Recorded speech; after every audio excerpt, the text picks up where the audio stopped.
बदलापूर शहरात शिवसेना उद्धव बाळासाहेब ठाकरे पक्षाचा कार्यकर्ता मेळावा संपन्न झाला।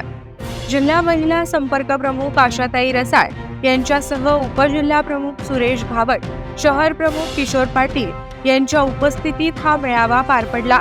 कात्रप परिसरातील मस्कर गुप्ते सभागृहात या मेळाव्याचं आयोजन करण्यात आलं होतं। यावेळी शहरातील प्रमुख पदाधिकाऱ्यांनी उपस्थित कार्यकर्त्यांना मार्गदर्शन केलं। महाविकास आघाडीचे उमेदवार सुरेश उर्फ बाळामामा म्हात्रे यांना जास्तीत जास्त मताधिक्याने निवडून आणण्याचा संकल्प यावेळी शिवसेनेच्या पदाधिकाऱ्यांनी केला। कार्यकर्त्यांना मार्गदर्शन करताना कूटनीतीचं राजकारण करणाऱ्या भाजपला घरचा रस्ता दाखवा आणि महाविकास आघाडीच्या उमेदवारांना निवडून आणा असं आवाहन उपजिल्हा प्रमुख सुरेश घावट, आशाताई रसाळ, शहर प्रमुख किशोर पाटील यांनी उपस्थित पदाधिकाऱ्यांना केलं। आज मेळावा होता।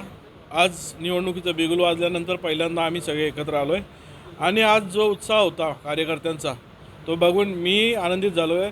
मला अपेक्षा नव्हती।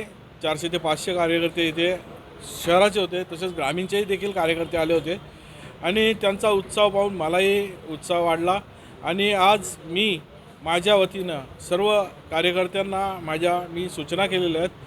इथे सर्वच पक्षाचे लोक होती माझ्या आणि त्यांनी देखील भाषणं केली आणि त्यांनी देखील त्यांना सांगितलेलं आहे की आजपासून आपण बाळामामा जे महाविकास आघाडीचे उमेदवार आहेत त्यांच्या प्रचाराला सुरुवात करतो आहे आणि सुरुवात आज केली आहे, पण 20 तारखेला या निवडणुकीत जे तुतारीचं चिन्ह आहे ते दाबून माझ्या वतीनं आणि माझ्या पक्षाच्या वतीनं मी सांगतो जास्तीत जास्त वोटिंग बदलापुरातनं काढून देण्याचं काम आम्ही सर्व शिवसैनिक करणार आहोत।